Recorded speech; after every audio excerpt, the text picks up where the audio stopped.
Oke, shalom semuanya. God bless ya. Baik, hari ini kita belajar teman-teman untuk lanjutkan kemarin gimana privilege dari Tuhan itu membuat kita berhasil. Tuhan sediakan semuanya. Setelah itu manusia itu diletakkan di Taman Eden, dikasih yang khusus. Semuanya Tuhan sediakan dulu. Tuhan ciptakan semuanya. Habis itu Tuhan berikan yang khusus, yaitu Taman Eden. Nah, di dalam Taman Eden itu ada aturan. Kita flashback sedikit, teman-teman. Ketika Tuhan menyediakan segala sesuatu, lalu Tuhan berikan yang khusus, itu ada Tuhan letakkan aturan. Saudara harus pasti diajar Tuhan aturan-aturan Alkitab atau kerajaan Allah. Gitu. Nah, Tuhan kan beritahu yang boleh dan tidak. Itu semua perjalanan yang orang-orang dibawa lebih dalam menemukan privilege.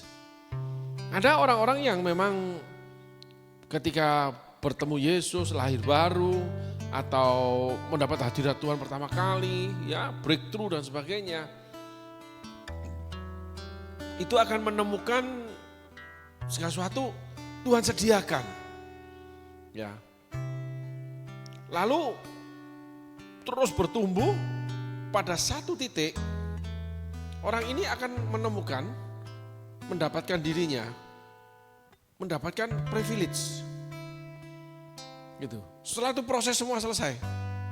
Segala pohon yang baik buahnya untuk dimakan, yang dari bumi ditumbuhkan Allah di Taman Eden. Nah, manusia ini dapat, saudaraku. Segala sesuatunya bahkan duniawinya naik. Harta kekayaan berlimpah, pekerjaan itu berlimpah, semua itu berlimpah. Tapi semua itu di dalamnya ada kekayaan duniawi. Semuanya serba baik, diberikan hal-hal yang baik, yang mahal. Enggak apa-apa, Tuhan sediakan, saudaraku. Ya, tetapi ada larangan. Buah dari pohon itu jangan dimakan dong. Ya, larangan ini yang akhirnya membuat banyak atau beberapa orang yang mendapat privilege Tuhan jatuh. Dikeluarkan dari privilege, saudaraku. Setelah kita belajar 5 episode yang pertama ya, saudaraku. Nah, karena mereka tidak menyadari bahwa di dalam keberhasilan yang istimewa itu, di dalam sesuatu yang Tuhan kan Taman Eden, itu nangkring ular. Ternyata setan itu nongki, bertengger, ada. Nangkring di pohon di mana kehidupan kita udah berhasil. Di dalam keberhasilan kita itu jatuh. Bukan dari luar, setan udah ada di dalam. Karena setan nangkring di pohon, dia ngomong. Nah, yang selalu diserang setan, kelebihan kita. Makanya banyak orang rata-rata ketika dapat privilege ya, dalam pelayanan istimewa, dalam pekerjaan tuh dapat segala sesuatu tuh kok enak aja jalannya, mudah aja.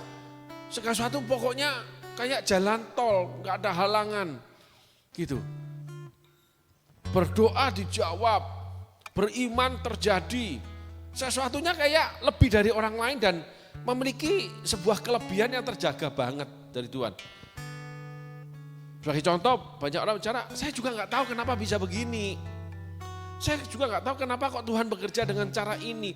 Saya juga nggak orang yang lebih, tapi tiba-tiba saya menjadi berhasil. Dan sebagainya. Bukan pemulihan, saudaraku, bukan. Tapi berhasil. Tak tahu karirnya nanjak. Tak tahu usahanya besar. Ya, semuanya menyangkut uangnya banyak. Sehingga kehidupannya tuh, aku dilimpahi Aku diberkati. Gitu dibalik ya saudara. Limpah berkat dan rahmatnya. Karena orang itu diletakkan Tuhan di Taman Eden. Yang lebih. Karena ketika di Taman Eden masih cuma biasa saja lebihnya. Setelah itu tidak baik manusia seorang diri. Ditambahin lagi. Dari dalamnya tulang rusuknya. Ditumbuhkan daging. Daging itu boleh kita apresiasikan dengan kesukaan. Tapi enggak boleh hawa nafsu daging. Karena kesukaan yang akan membawa pada menjerumuskan kita pada dosa. Melanggar Tuhan, menyakiti Tuhan. Seperti Salomo membangun rumah berhala. Dari kesukaannya karena kaya, kesukaan perempuan. Punya 1000 istri. Waktu itu enggak ada larangan 1000 istri. Cuman membangun rumah berhala istri yang membuat dia hampir lewat enggak bisa diterima Tuhan lagi. Masuk neraka dia. Ya. Nah, kitab Pengkhotbah mencatat bahwa Salomo balik kepada Tuhan. Sekarang kita balik lagi pada kesuksesan. Setan nangkring kesuksesan kita. Tuhan kasih lebih-lebih. Gitu. Lebihnya itu yang wow, masih kurang, gua tambahin, dibangun dari diri. Tiba-tiba memang dia ahli di ini. Tiba-tiba memang gak ada orang bisa buat kayak gini. Semuanya itu serba dari dirinya. Nah di situ setan mulai masuk, rata-rata orang itu jadi sombong, angkuh, tinggi hati, arogan, dan sebagainya dan kawan-kawan sudah. Itu saudaraku. Kayaknya orang itu untouchable, nggak terjamah, nggak tersentuh, nggak pernah gagal. Banyak contoh Alkitab yang nggak pernah gagal, saudaraku. Ya, kisah raja-raja menceritakan banget. 2 raja Saul dengan Daud, 1 lagi dengan Salomo. Enggak pernah gagal, enggak pernah kalah dalam berperang. Jadi seakan-akan ketika Allah tunjuk menjadi raja, itu memang menjadi super power. Tetapi ternyata di dalam super powernya mereka berbuat salah. Iblis nangkring di sana. Gitu. Saul nggak bisa dikasih tahu oleh Nabi Samuel, nggak bisa dikoreksi, nggak bisa ditegur, nggak bisa dikritik, nggak bisa diarahkan. Itu sangat berbahaya, saudaraku. Akhirnya malah Saul membenci hamba Tuhan. Ya, Raja Ahab membenci firman Tuhan. Selain membenci yang namanya hamba Tuhan, Raja Ahab nggak pernah kalah, saudaraku. Elia mau dibunuh, gak suka sama Elia dia. Orang itu tidak pernah membawakan firman yang baik untuk aku dan sebagainya. Nah, di situ terjadi akumulasi yang namanya karakter iblis. Ternyata iblisnya itu ada di kita. Karakter kelemahan, kekurangan, kejahatan masa lalu, dosa masa lalu menyerang kembali. Saudaraku, Alkitab menuliskan, tanggalkan manusia lama, kenakan manusia baru. Manusia lamanya itu masuk lagi, mau masuk lagi, timbul, terangsang hawa nafsu dagingnya. Karena kesukaan terlihat dari apa? Berlebih-lebih. Ketika melakukan kesukaan itu, beli baju yang gak ada batasnya, lebih-lebih. Ya, beli barang-barang mewah yang lebih-lebih. Bangun rumah yang lebih-lebih. Pelayanan yang lebih-lebih gak pernah pulang. Karena merasa dipakai. Gitu. Lalu bekerja yang dari workaholic lebih-lebih. Karena harus menghasilkan uang lebih banyak, pekerjaan lebih naik tingkat lagi, lebih hebat lagi. Di dalamnya selalu ada namanya ambisi. Nah itu manusia lama semua, saudaraku. Manusia lama itu belum tentu orang kaya seperti itu. Orang miskin juga seperti itu. Daud itu orang miskin, saudaraku. Saul itu anak orang kaya. Mengembalakan lembu dia. Menggembala lembu itu berarti kaya, saudaraku. Lembu itu mahal. Daud mengembalakan kambing domba. Dua-duanya punya dosa ketika berhasil. Nah kita boleh belajar dari sini. Iblis nangkring nih di sana. Nyerang kelebihan yang ada di kita ini. Akunya yang keluar. Gitu. Akhirnya dikelilingi orang-orang dunia. Seorang hamba Tuhan yang baik. Itulah adalah seorang hamba Tuhan yang selalu mengingatkan. Selain memberi dorongan untuk maju. Kalau kita mencatat, itu selalu ada dua. Berkat dan kutuk. Berkat dan peringatan. Surga dan neraka. Pagi dan malam. Siang dan petang, saudaraku. Alkitab selalu menuliskan dua sisi. Sehingga di dalam keberhasilan, kita harus menerima sisi ketidakberhasilan kita. Yang kita bicarakan hari ini, Kain dan Habel, di dalamnya itu lahir dari Adam dan Hawa. Di dalam kita ini ada yang gak berhasil. Kita gak berhasil mengampuni pasangan, kita gak berhasil menaklukkan kesukaan kita yang suka barang mewah, kita gak berhasil menaklukkan suka makan enak. Sehingga ketika sudah berhasil, akhirnya jatuh pilot. Ketika sudah berhasil, jatuh stroke. Karena gak mampu mengendalikan dorongan di dalam hawa nafsu daging. Setan serang itu, saudaraku. Saul tetap berhasil, Daud tetap berhasil. 40 tahun jadi yang namanya raja. Salomo juga sama, berhasil. Musa 40 tahun berhasil, gagal di ujung. Yosua berhasil 40 tahun, semua berhasil. Raja Ahab berhasil, pada akhir hidupnya mati. Saul mati, Daud sakit, Musa ditolak di tanah perjanjian. Coba saudaraku bayangkan, Yosua yang hidup sederhana, habis itu memimpin perang, Kaleb yang hidup sederhana, habis itu memimpin perang, itu selamat semua.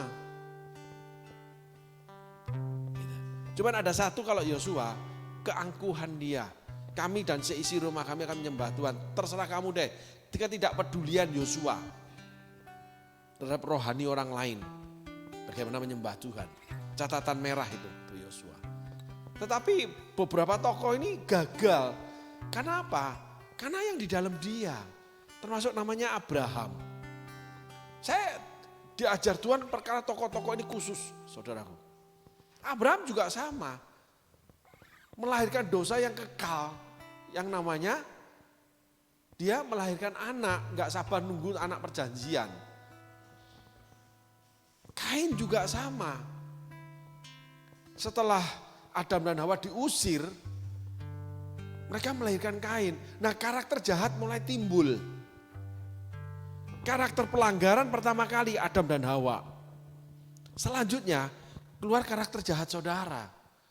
Kelicikan, kebusukan, dosa melahirkan dosa. Kebenaran mengandung kasih Allah. Berbeda, saudaraku. Dosa melahirkan dosa. Itu. Kelicikan mengandung kekejaman, saudaraku. Dan sebagainya. Terus berlanjut, saudaraku. Sehingga Kain timbul iri hati. Hawa melanggar perintah Allah. Itu beranak, saudaraku, dosanya. Kain pandang enteng Allah, memberikan beberapa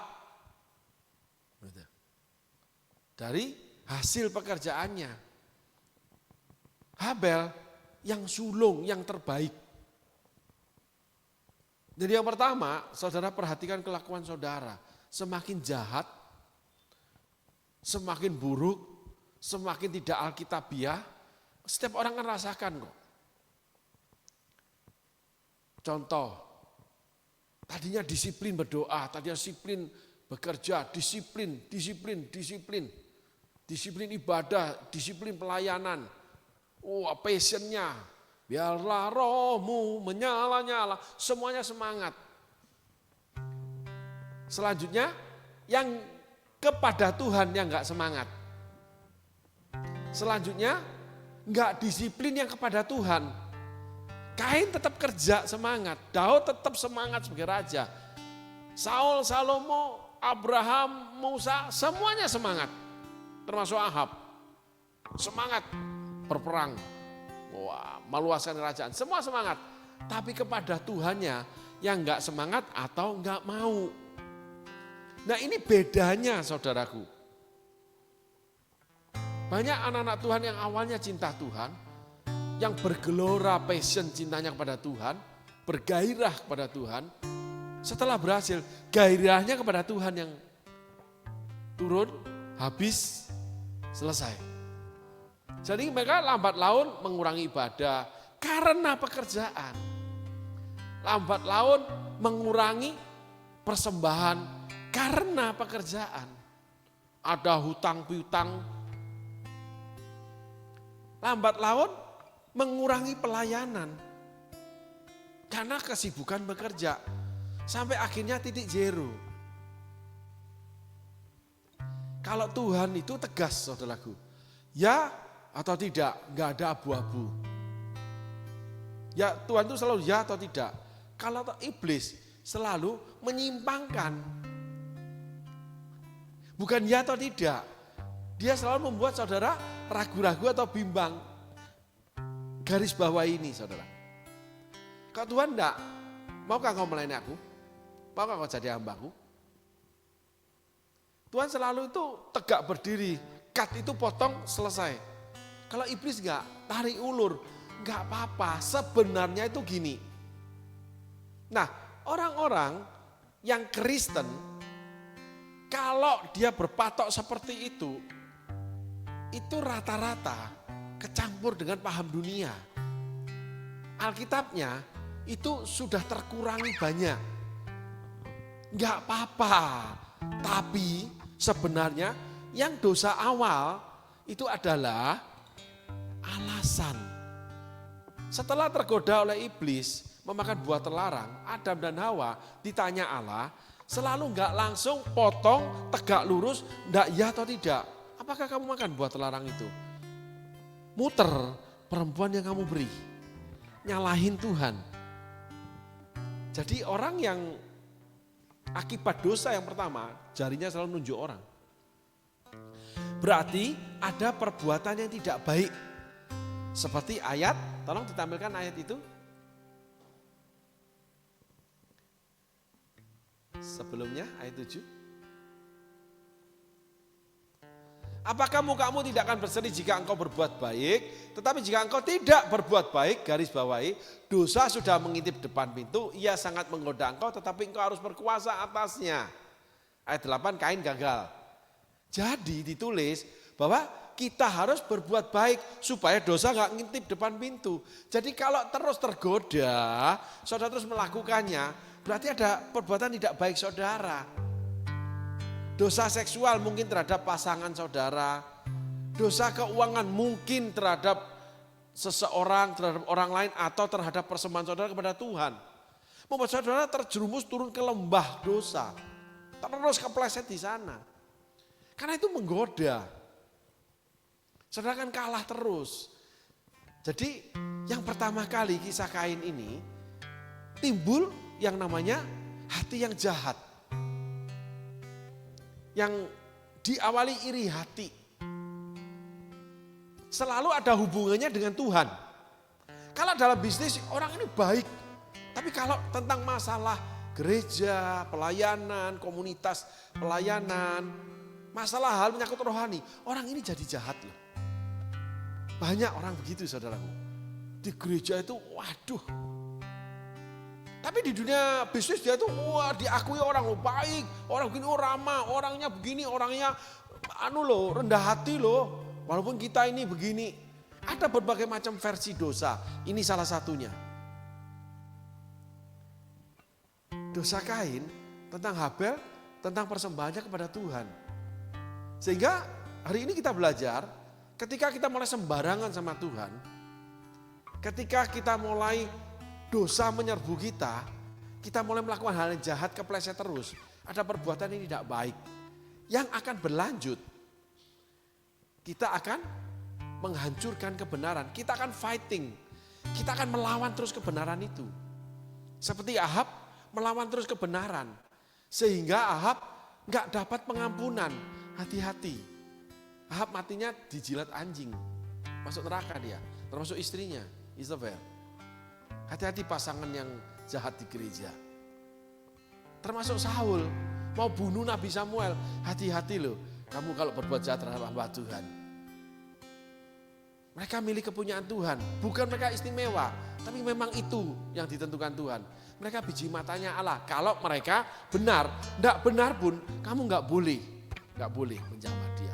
Tuhan yang gebukin dia, Tuhan sendiri yang hukum dia, Tuhan yang akan matikan dia.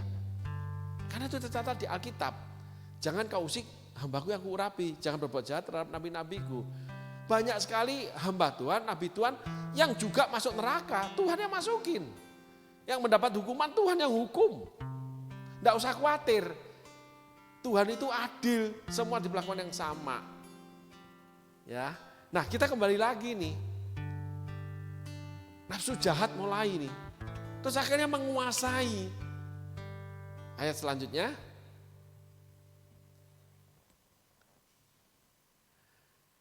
Kata Kain kepada Habel adiknya, marilah kita pergi ke padang. Ketika mereka ada di padang, tiba-tiba Kain memukul Habel adiknya itu lalu membunuh dia. Kembali ke ayat 7. Tetapi jika engkau tidak berbuat baik, dosa sudah mengintip depan pintu. Ia sangat menggoda engkau. Tetapi engkau harus berkuasa atasnya. Coba saudaraku perhatikan dua ayat ini. Yang pertama Kain mengajak Habel memukul dulu. Dia satu tingkat kena godaan itu. Kenapa bisa? Tiba-tiba benci hamba Tuhan, benci pelayanan, tiba-tiba enggak suka pelayanan, enggak suka ke gereja. Karena sudah terjerat dosa. Berarti kita enggak punya kuasa lagi menguasai dosa. Berarti kita keluar dari Taman Eden. Berarti hadirat Allah sudah tidak menguasai kita, tidak dominan lagi. Liku dengan sayapmu. Nanti kita akan temui dosa Kain. Yang dia nggak tunduk lagi sama Tuhan. Saudara sering berbantah sama Tuhan. Saudara sering tidak taat, menyangkal, marah sama Tuhan. Saudara fight dengan Tuhan. Itu selanjutnya. Naungiku dengan kuasa-Mu. Nah, Dia akan pepet kita di saat badai bergelora. Ku akan terbang bersamamu. Kenapa nggak ada badai? Karena kalau saudara nggak mau dikurangkan. Setan selalu memanjakan anak-anak Tuhan yang menjadi pengikut dia. Karena setan tahu akhirnya bersama dia disiksa Allah di neraka. Tuhan selalu mendisiplin anak-anaknya untuk taat terhadap firman Allah. Tuhan tidak memanjakan anak-anaknya. Tuhan membahagiakan anak-anaknya. Tuhan bukan hanya memberkati orang-orang yang melayani Dia. Tapi Tuhan memakai mereka untuk kemuliaan Tuhan, membawa jiwa-jiwa berbahagia karena bersama Tuhan. Tuhan tidak membuat manusia menjadi kaya saja. Tuhan tidak pernah membuat manusia hanya berhasil saja. Tapi Tuhan selalu membuat manusia berhasil bahagia. Dia berhasil, dia harus bahagia. Dia kaya, harus bahagia. Berhasil menurut ukuran Tuhan dan manusia. Ketok pintu dibuka, minta diberi. Bapak yang baik tidak akan memberi ular pada anak minta roti, tapi roti. Kurang akan ditambahkan. Tapi keserakahan tidak pernah diizinkan. Kemanjaan melahirkan perebutan. Berebut perhatian, berebut kekayaan karena hidupnya manja. Tetapi Allah akan membawa menjadi laskar Kristus. Seorang prajurit tidak akan memusingkan kepentingan dirinya.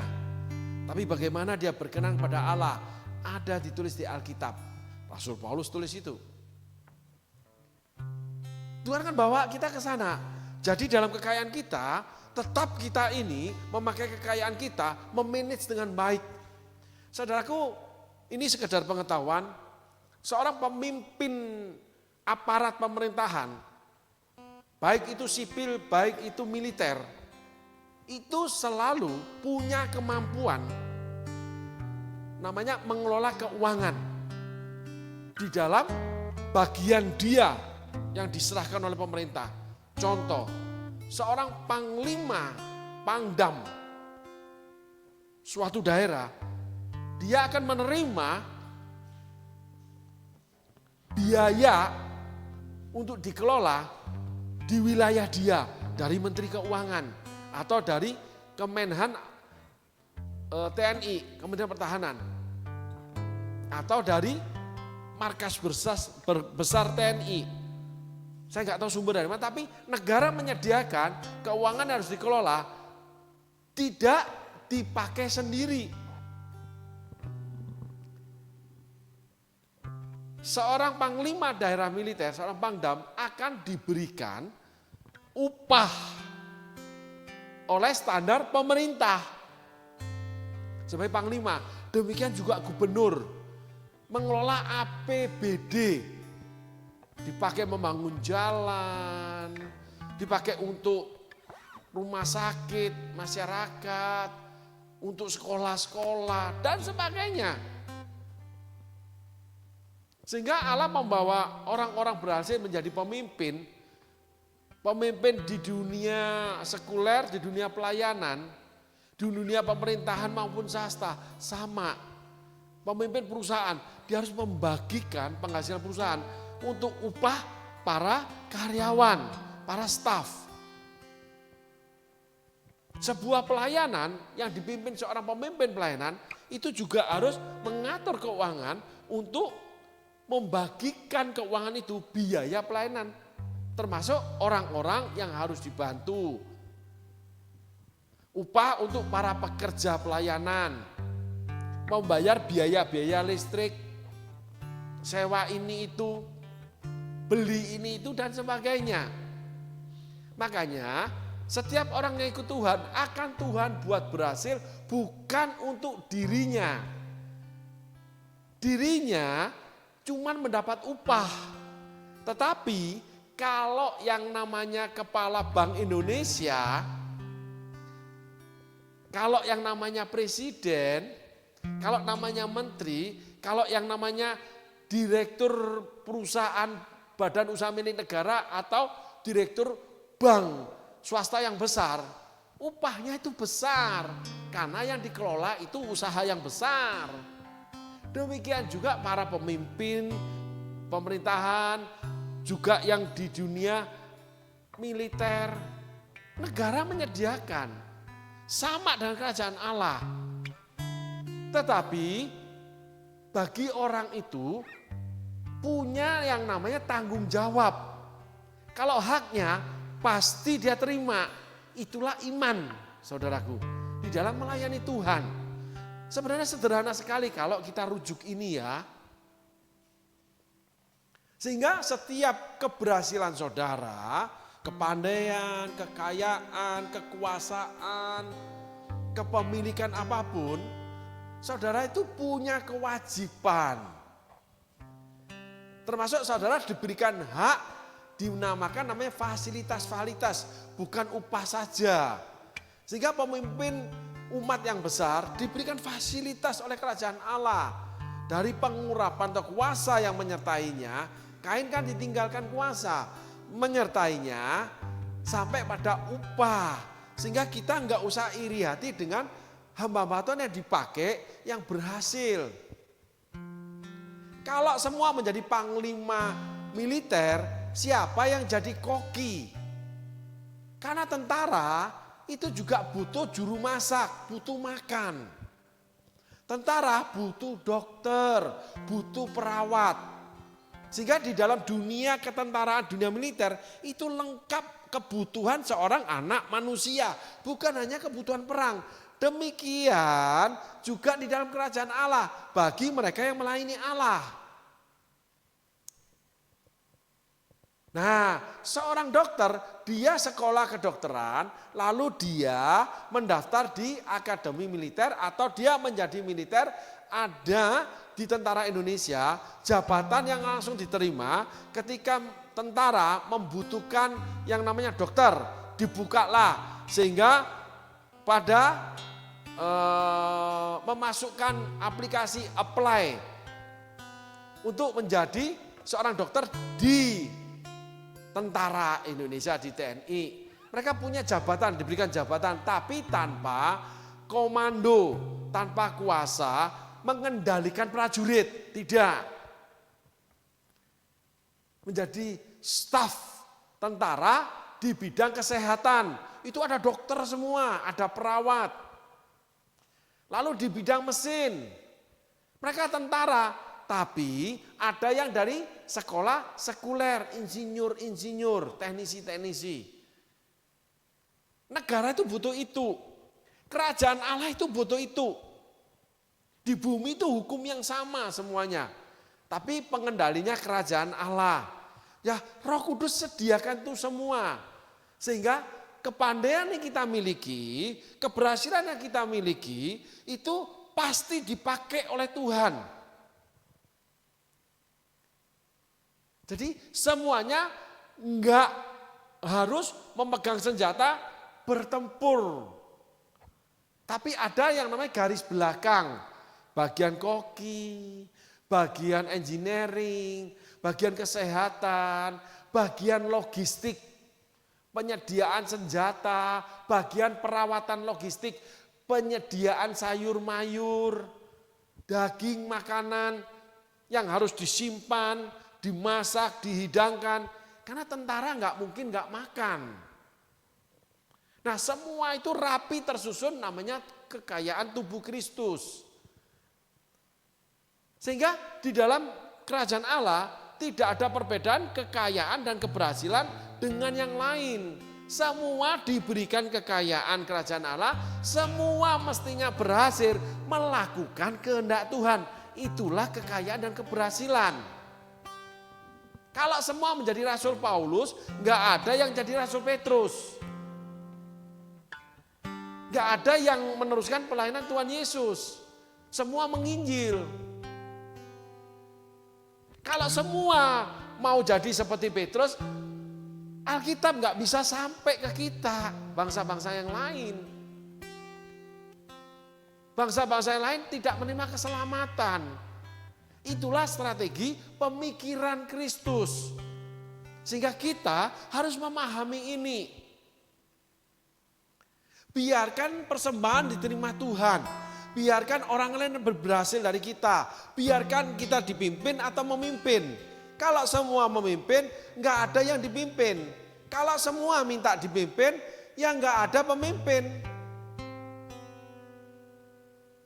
Semuanya minta dipimpin, gimana bisa ada pemimpin? Allah yang memilih. Khususkan Paulus dan Barnabas. Tuhan Yesus memanggil para murid-murid, ada yang nelayan, ada yang doktoral teologi yang hebat, Apolos dan Paulus. Itulah kekayaan kerajaan Allah, itulah kehidupan Taman Eden. Tetapi bisa aja sebagai tentara kita salah, bisa. Sebagai prajurit Kristus, pengikut Kristus salah, bisa. Itu akan diadili, lalu dihukum. Tapi tingkat kesalahan masing-masing hukumannya.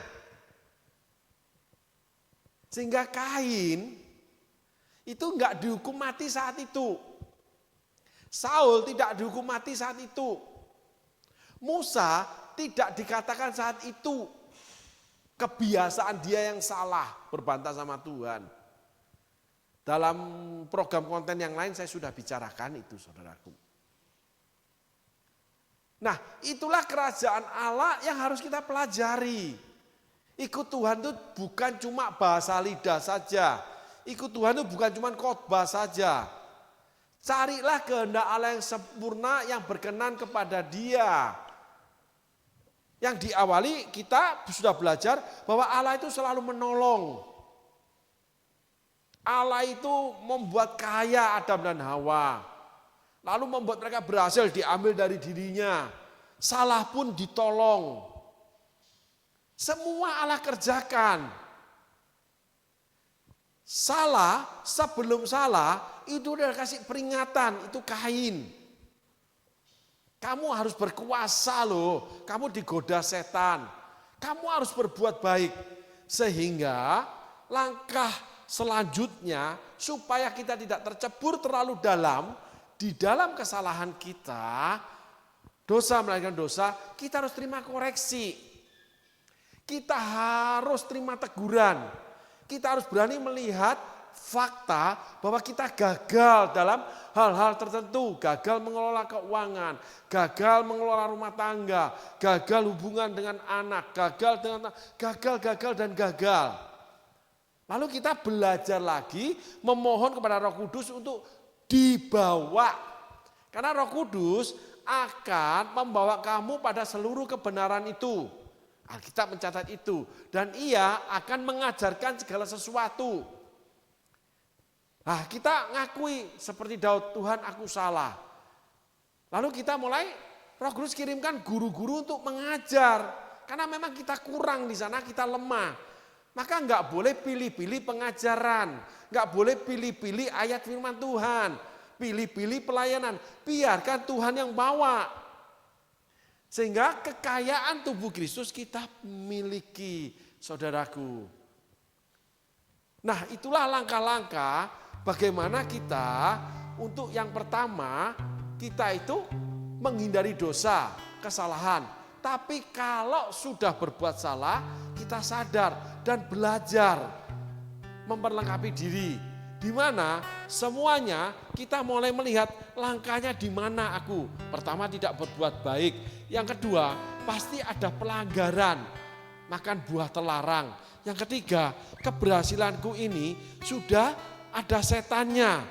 Ini sudah ada hawa nafsu daging. Yang mana aku yang terlalu berlebih nih kesukaan nih. Aku harus kurangi. Aku harus kembali lagi pada pokok-pokok di awal di mana hubunganku sama Allah terbangun. Lalu pekerjaan Allah aku terlibat di dalamnya, terbangun. Aku sudah menerima hak. Apakah aku melakukan seluruh kewajibanku di dalam kerajaan Allah? Aku sebagai apa nih? Tugasku gimana? Kita nggak bisa milih, Tuhan yang pilih. Bukan kamu yang memilih aku, tapi aku sudah memilih kamu. Selidiki aku, lihat hatiku.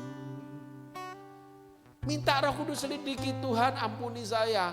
Ampuni semua kesombonganku. Ampuni semua kedaginganku. Selidiki, ampuni Tuhan, doa. Nah, di situ Tuhan akan bawa ketemu kisah kapak Elisa. Para nabi lagi bangun rumah yang bersama-sama Elisa, kapaknya hilang. Ketika menebang pohon, lapor ke Elisa. Elisa tanya, di mana kapak itu hilang? Di sana loh. Di situ Elisa datang, dia tepuk akhirnya kapaknya keluar. Ngambang. Jadi kembali lagi di mana kita kehilangan Tuhan nih, kapan nih dan kenapa? Nah, Roh Kudus tuntun kita sana diterangi, Oh ternyata aku enggak ambil pelayanan ini. Oh ternyata aku enggak memberi dengan benar seperti Kain. Oh aku enggak melayani dengan benar. Aku melanggar dosa seperti Hawa. Aku kompromi seperti Adam. Aku enggak sabar melakukan segala sesuatu, aku melakukan sendiri seperti Abraham yang mengambil Hagar. Aku enggak berbuat benar dalam keluarga sehingga keluargaku hancur seperti Daud. Aku enggak menjadi papa yang baik terhadap anak-anakku seperti Yakub. Yakub dengan Daud sama. Anaknya penuh kekerasan, penuh perzinahan. Padahal Yakub orang yang menggenapi rencana Allah. Yakub orang yang diberkati Tuhan. Yang dipilih Tuhan. Nah, di sini kita harus paham, saudaraku. Perjalanan Adam dan Hawa menuju Kain dan Habel itu lanjut terus loh, saudaraku. Di mana kisah kehidupan kita yang memilih mau stop atau mau terus. Ketika firman Tuhan datang menerangi hati kita. Kalau kita mau terus, berarti kelemahan kita akan terus bertambah.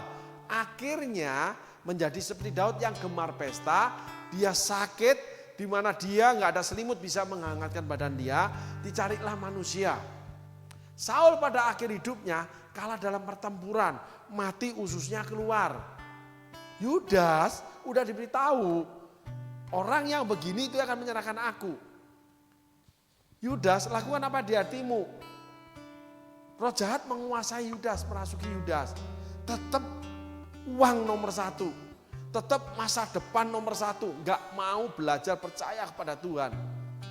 Akhirnya Yudas menjual Yesus. Tapi dia kecewa, dia menyesal, dia kembalikan uangnya.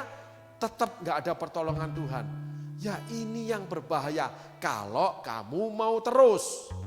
Karena Yudas sudah diperingatkan Tuhan. Saul diperingatkan Nabi Samuel. Daud diperingatkan Nabi Nathan. Sehingga kesalahan gak berlanjut-lanjut, Abraham sampai keturunannya. Yakub anaknya menjadi miskin. Nah itulah hari ini kita belajar. Di mana keberhasilan oleh karena Allah memberikan hak istimewa, privilege. Kalau kita tidak berjaga-jaga, kita akan makan buah terlarang, kita akan melakukan hal-hal yang dilarang Tuhan. Karena ada nasihat-nasihat dari orang-orang yang tidak selaras dengan Alkitab. Karena kita udah berhasil, karena kita istimewa, Tuhan kasih privilege. Setelah itu Tuhan keluarkan, kita malah terus, kita akan melahirkan Kain. Malah keluar karakter yang lebih jahat. Licik, lebih licik. Lebih baik kamu enggak pernah mengenal kebenaran daripada kamu setelah mengenal kebenaran itu kamu berbalik daripadanya. Keberadaanmu akan lebih buruk lagi. Keadaanmu akan lebih buruk lagi. Yesus yang ngomong. Lanjut lagi. Tuhan masih peringatkan lagi. Tuhan itu tidak pernah bosan-bosan memperingatkan. Kain diingatkan Tuhan loh. Saudara dapat peringatan Tuhan terus orang ngobrol. Saya punya pengalaman satu hal saudaraku. Saya sebelum mengenal Tuhan Yesus, lalu setelah itu mengenal Tuhan Yesus, di awal pada satu titik beberapa saat dalam waktu singkat nggak terlalu lama, setiap saya hadir ibadah, pembicara selalu bicara rokok. Walaupun kadang itu cuma satu kata jadi rokok, saudara dia pindah, itu tetap rokok itu masuk. Lalu saya mendapat pengetahuan dari pembicara yang mengatakan, salah satu pembicara, rokok itu ada ikatan setannya, nikotin itu ada setan iblis menggerakkan. Saya itu nggak ngerti. Satu titik saya itu jenuh, saya itu kesel. Ya udahlah kalau rokok salah, karena memang saya jatuh cinta sama Yesus. Nggak ngerti, cuman hadiri ibadah, rajin ibadah saya. Belum ketemu orang-orang mengajar saya, belum begini. Ibadah betul ibadah, datang terus saya ini.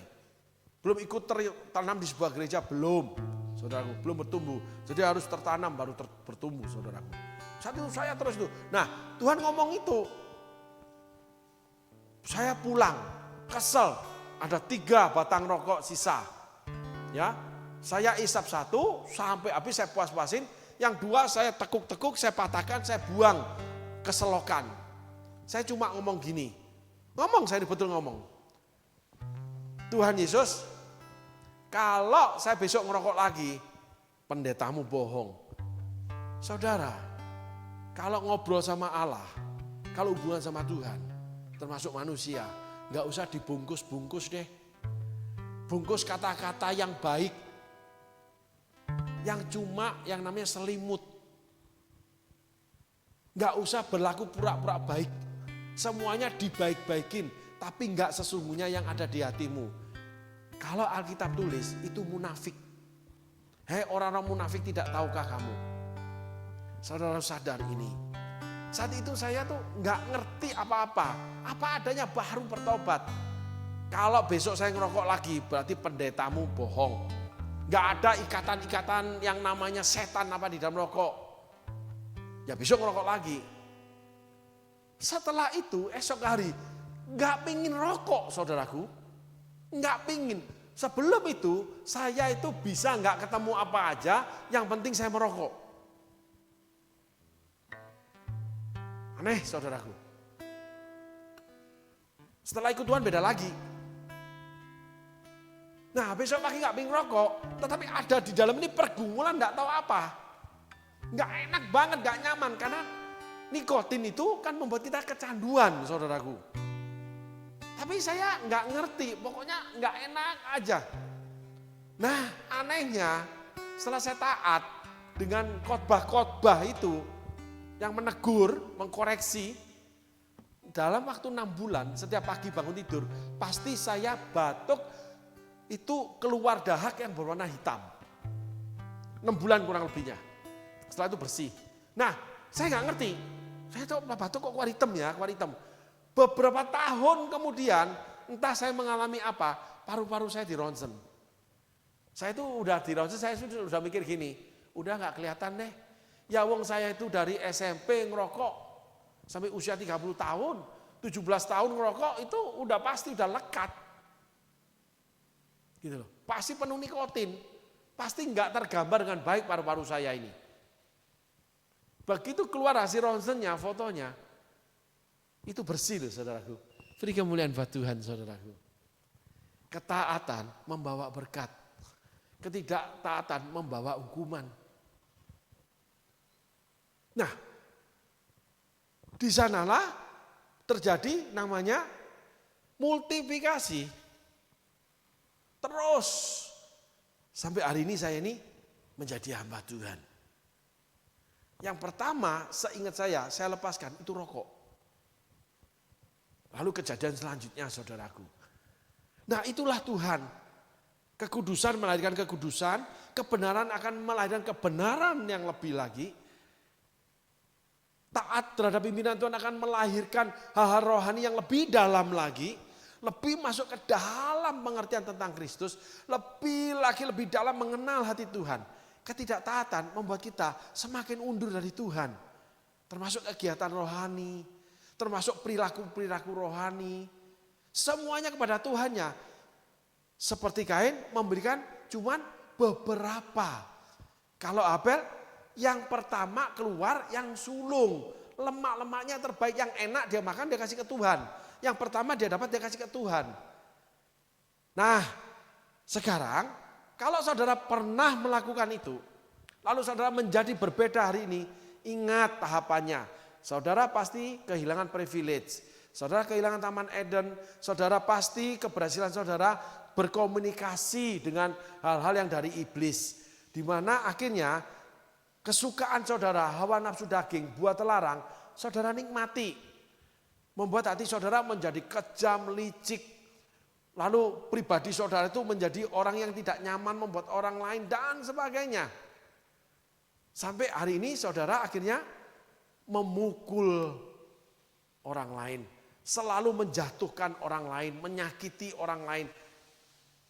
Ada orang-orang rohani yang pribadinya tidak bisa membuat nyaman orang lain. Dia kehilangan privilege. Dia sudah makan buah terlarang. Dia sudah lahir di dalam dia karakter Kain. Sehingga Kain nggak bisa dikoreksi Tuhan. Kain tidak bisa dinasihati Tuhan. Kain memukul Habel. Tuhan Yesus berkati. Terima kasih saudaraku.